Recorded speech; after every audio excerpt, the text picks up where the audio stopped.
Hello everyone, কেমন আছো সবাই? আশা করি সবাই অনেক ভালো আছো। আজকে রান্না করব তোমাদের জন্য একটা নতুন রেসিপি। বিকেল হলেই যেন মনে হয় সন্ধ্যাবেলার দিকে কিছু একটা খাই। তো সন্ধ্যাবেলার খাবারের জন্য আমার মনে হয় একটু হেভি বা একটু হালকা পাতলার মাঝামাঝি অবস্থানে থাকা উচিত। তার মধ্যে কিন্তু হালিম জিনিসটা কিন্তু বেশ ইয়াম্মি এবং ডেলিশিয়াস, যেটা সন্ধ্যার খাবারে কিন্তু বেশ ভালো লাগে।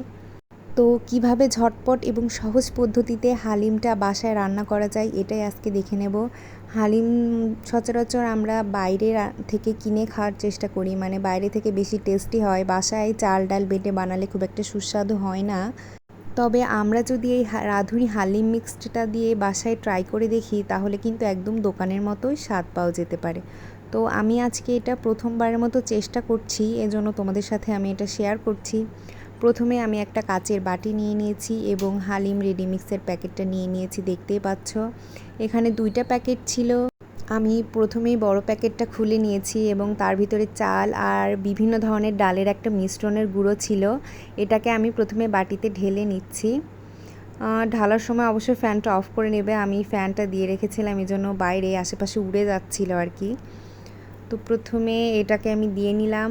এরপরে আমি তোমাকে দেখো এটা ভালো করে দেখিয়ে দিচ্ছি। এটা গুঁড়ো মতন ছিল, মানে পুরোটা গুঁড়া না, এটা আধ ভাঙা অবস্থায় আছে। এটাকে এবার আমি গ্যাসে সামান্য গরম জল করে নিয়েছি 4 কাপের মতো। 4 কাপের মতো গরম জল আমি এটাতে অল্প অল্প করে ঢেলে ভালো করে মিক্স করে নেব। এটাকে আস্তে আস্তে আমি মিক্স করে নিচ্ছি। প্রথমবার যেহেতু রান্না করছি বুঝতে পারছিলাম না যে মানে কিভাবে কি করতে হবে। এবার দেখো এটা শক্ত শক্ত হয়ে আছে। 4 কাপের মতো জল গরম করেছিলাম, কিন্তু আমি পুরোটা দিয়েছিলাম না, প্রথমে অর্ধেকটা দিয়েছিলাম, এবার বাকি অর্ধেকটা দিচ্ছি। মানে হালকা করে, যেমন আমরা ময়দা মাখার সময় অল্প অল্প করে দিয়ে দিয়ে মেখে নিই, এটা আমি ওরকমভাবেই মাখছিলাম যে বেশি জল হয়ে গেলে আবার হালিমটা পাতলা হয়ে যেতে পারে, এজন্য আমি আস্তে আস্তে এটাকে মেখে পরিমাপটা বোঝার চেষ্টা করছিলাম।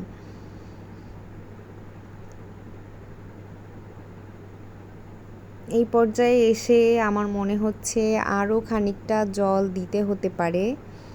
আমি আরও খানিকটা জল দিয়ে নিচ্ছিলাম। রান্নার সময় পরে জল দিলে কি হবে না হবে জানি না, প্যাকেটের গায়ে দেওয়া আছে যে গরম জল আগেই দিয়ে মিক্স করে 40 মিনিট মতো রাখতে হবে। এজন্য আমি আগে থেকেই পরিমাপটা বোঝার চেষ্টা করছি যে কতটুকু পরিমাণ জল দিলে আমার আগে থেকেই পরিমাপটা ঠিক হয়ে যাবে। এই 1 প্যাকেট হালিম রেডিমিক্স দিয়ে আমরা প্রায় 10-12 জন খেয়েছিলাম, আরও ফ্রিজে রেখে দিয়েছি। অনেকটাই হয়ে গেছে 1 প্যাকেটে। এবার এটাকে একটা প্লেট দিয়ে ঢেকে রাখতে হবে 40 মিনিটের জন্য, আরও বেশি সময় হলে বেশি ভালো হয়। আর এইদিকে আমি রসুন, পেঁয়াজ, আদা, জিরে এগুলোকে সব পেস্ট করে নেব ব্লিন্ডারে।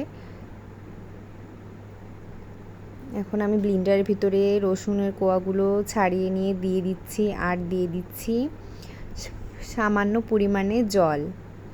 বেশি পরিমাণে জল দেবে না, আমার রসুন বাটাতে একটু বেশি পরিমাণে জল পড়ে গেছিলো, বুঝতে পারিনি। আসলে মা ঘুমাচ্ছে, এই সুযোগে আমি এদিকে রান্নাটা করছি। একা একা ফাঁকিবাজি আর মাতব্বরি করলে যা হয় আর কি। এদিকে দেখো রসুনটা পেস্ট করে নিচ্ছি আমি। আমার বোন এক হাতে ধরে রেখেছে, আমি এক হাতে ভিডিও করছি আর সুইচটা ধরে রেখেছি। দেখো আমার রসুন আদার পেস্ট রেডি। এবার এটাকে আমি দেখিয়ে দিচ্ছি কতটা মিহি হয়েছে।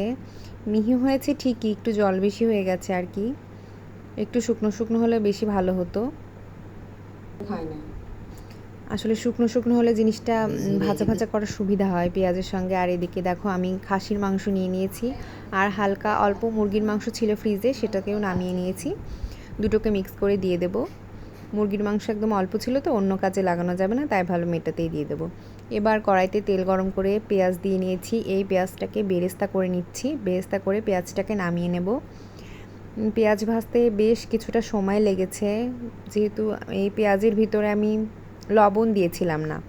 কারণ আমি যদি এতে লবণ দিতাম তাহলে খাওয়ার সময় পেঁয়াজ বেরেস্তাটা মুখে পড়লে বেশি নোনতা লাগতো। এই জন্য আমি পেঁয়াজ বেরেস্তা ভাজার সময় লবণটা অ্যাড করিনি।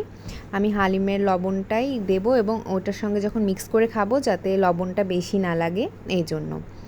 আর এবার দেখো এটাকে তুলে নিয়েছি, একটু বেশি ভাজা হয়ে গেছিলো। বুঝতেই পারছো 2 বোন মিলে রান্না করছি, একটু তো এলোমেলো হবেই। পেঁয়াজটাকে তুলে নেওয়ার পর দেখো একটু কালো হয়ে গেছে। এবার এতে দিয়ে দিলাম রান্নার যে পেঁয়াজ, মানে হালিম রান্নার যে পেঁয়াজটা সেটা। এটাকে দিয়ে ভালোভাবে নেড়ে নিচ্ছি। প্লেটে ধনিয়া পাতা কাটা ছিল, সেটা 2-1টা চলে গেছে ওর ভিতরে। ধনিয়া পাতাটা তোমরা আগে দিয়ে দিও না। এর মধ্যে মা দিয়ে দিল তেজপাতা আর কি যেন, দারচিনি, লবঙ্গ আর এলাচ। এর মধ্যে মা চলে এসেছে, হেল্প করতে শুরু করে দিয়েছে, কারণ রান্নাটা আমার পক্ষে একা করা সম্ভবই না। এরপরে দিয়ে দিল পেঁয়াজ বাটা আর রসুন বাটা আর আদা বাটা মিক্স। পেঁয়াজ বাটাটা না দিলেও হতো, কিন্তু এখানে রসুন বাটা আর আদা বাটা দিলেই হতো, কিন্তু পেঁয়াজটা আমি যেহেতু বেটে ফেলেছিলাম এই জন্য দিয়ে দিয়েছি আর কি। এরপরে দিয়ে দিল লবণ, তারপরে দিয়ে দিল হলুদ, লবণের পরে হলুদ, লবণ, জিরে গুঁড়ো আর কি, আমাদের ক্যাজুয়াল যে মশলাগুলো মাংস রান্নায় লাগে সেই মশলাগুলোটাকেই দিতে হবে। হলুদ দিয়েছে 1 চামচ মতো। আর এরপরে দেবে হচ্ছে শুকনো মরিচ। তোমরা চাইলে কাঁচা লঙ্কাও ইউজ করতে পারো, কিন্তু শুকনো মরিচটা দিলে কি হয়, কালারটা বেশি সুন্দর আসে, এই জন্য আমরা রান্নায় শুকনো মরিচটাই দিয়েছি। শুকনো মরিচ 1 চামচ। বেশি ঝাল, স্ন্যাক্স খাবারে বেশি ঝাল না হলেও চলে। এরপর এটাকে দিয়ে ভালো করে নেড়ে নিতে হবে। তোমরা চাইলে আরেকটু তেল বাড়িয়ে দিতে পারো। আমরা তেলের পরিমাণটা একটু কম খাই, এই জন্য আমরা তেলটা একটু কম করেই দিয়েছি। এরপরে মা যে মশলাটা ছিল, মানে হালিম মিক্সের তো 2টা প্যাকেট ছিল, একটা প্যাকেটে মশলা ছিল আর একটা ছিল ওই চালের গুঁড়াটা। আমরা মশলার প্যাকেটের অর্ধেকটা এখন দিলাম আর অর্ধেকটা রেখে দিয়েছি, ওটা পরে রান্না শেষে দেব। এখন দেখো এখানে এটাকে নেড়ে নিচ্ছি ভালো করে। এর মধ্যে সামান্য একটু জল দিতে হবে যাতে মশলাটা কষে আসে, যেহেতু আমরা তেলের পরিমাণটা একদমই কম দিয়েছি। তোমরা যদি এখানে তেলের পরিমাণটা বেশি দাও তাহলে এটাকে ভাজা ভাজা করতে পারবে, করে তারপরে জলটা দেবে, কিন্তু আমরা তেলের পরিমাণটা যেহেতু কম দিয়েছি সে কারণে আগেই জল দিয়ে দিলাম। দিয়ে এটাকে ভালো করে কষে নেব। এবার দেখো এটা ফুটছে আস্তে আস্তে। এবার ফোটার পরে আমরা এর মধ্যে মিশিয়ে দিলাম মাংসটা। যেহেতু খাসির মাংস, তেল ওঠার আগেই দিয়ে দিচ্ছি অল্প তেল ওঠাতে, কারণ মাংসটা তো আবার নরম হতে হবে। যদি আগে থেকে না দিই তাহলে মাংসটা নরম হবে না। তোমরা চাইলে মাংসটাকে আগে থেকে সেদ্ধ করে নিতে পারো, তাহলে তোমরা কষানো তেল ওঠার পরে এটা অ্যাড করতে পারবে। এবার মাংসটাকে দিয়ে ভালো করে নেড়ে মিক্স করে নিচ্ছে। আস্তে আস্তে দেখো মাংসটা কষে আসছে। আমি তোমাদের সাথে এত সময় ভিডিওটা বড় হয়ে যাবে বলে ভিডিও ক্লিপটা নিইনি, কিন্তু এটা দেখে মা নাড়তে নাড়তে আস্তে আস্তে দেখো একদম কষিয়ে ফেলেছে মশলাটা। এই পর্যায়ে এর মধ্যে মা অ্যাড করে দেবে জল, আবারও জল অ্যাড করে দিচ্ছে। মানে কষানোর পরের যে হালিমের সামান্য জলটা লাগবে সেদ্ধ করতে, এটা মাংস সেদ্ধ হওয়া জল আর কি, যেহেতু খাসির মাংস সেদ্ধ হতে অনেকটা সময় লাগে। আমার মা মুরগির মাংসটা আগেই দেয়নি, কারণ মুরগির মাংস দিলে একদম গলে যেত, এই জন্য আগে খাসির মাংসটাই দিয়ে নিয়েছে। দিয়ে খাসির মাংসটা সেদ্ধ করার পরে তারপরে দেবে মুরগির মাংসটা।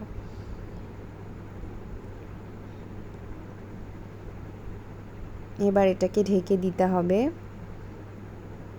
এক পর্যায়ে দেখো এটাও ফুটে শুকিয়ে এসেছে। তোমরা চাইলে প্রেসার কুকারে খাসির মাংসটা সেদ্ধ করে নিতে পারো, তাহলে তোমাদের একদম অল্প সময় লাগবে রান্নাটা হতে। মানে বেশিরভাগ সময়টা আমার এখানে চলে গেছে, হালিম রান্না করতে কিন্তু একদমই সময় লাগেনি, এটা করতে বেশি সময় লেগেছে। এবার আমরা যে হালিমের মিশ্রণটা মিক্স করে রেখেছিলাম সেটা দিয়ে দিলাম পুরোটা। এবার এটাকে দিয়ে নাড়তে হবে। এটাকে আমরা 40 মিনিটের মতো রেখেছিলাম। এবার মিশ্রণটাকে দিয়ে ভালো করে নেড়ে নিতে হবে। দেখো নেড়ে নিচ্ছি ভালো করে।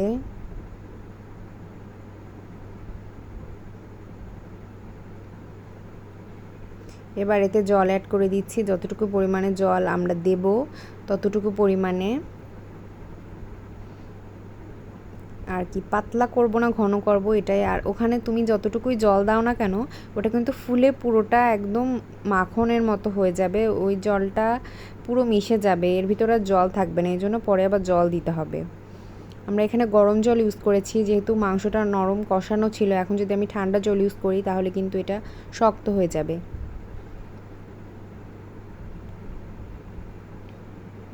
এরপরে গরম মশলা দিয়েই নামিয়ে নিয়েছি আমাদের হালিম রান্না। দেখো উপরে চর্বির পিসটাই কিন্তু ভাসছে, দারুণ হয়েছিল। এর উপরে শসা কুচি, পেঁয়াজ বেরেস্তা, কাঁচা লঙ্কা আর লেবু রস দিয়ে সুন্দর করে গার্নিশিং করেছিলাম। আর খেতে যে কি পরিমাণ মজা হয়েছিল, আমি তো প্রায় 5 বাটি মতো খেয়েছি। তারপরেও মনে হচ্ছিল আরও খাই, ফ্রিজে আছে এখনও আমার জন্য। ভিডিওটা এডিট করা শেষ হলে গিয়ে খাবো, এত পরিমাণে লোভ লেগে গেছে আমার। দেখো আমার বোন তুলে নিচ্ছে হালিমটা, টেক্সচারটা দেখো কতটা সুন্দর হয়েছিল। দেখতে যতটা মজা হয়েছিল, খেতে তার থেকে আরও বেশি পরিমাণে মজা হয়েছিল।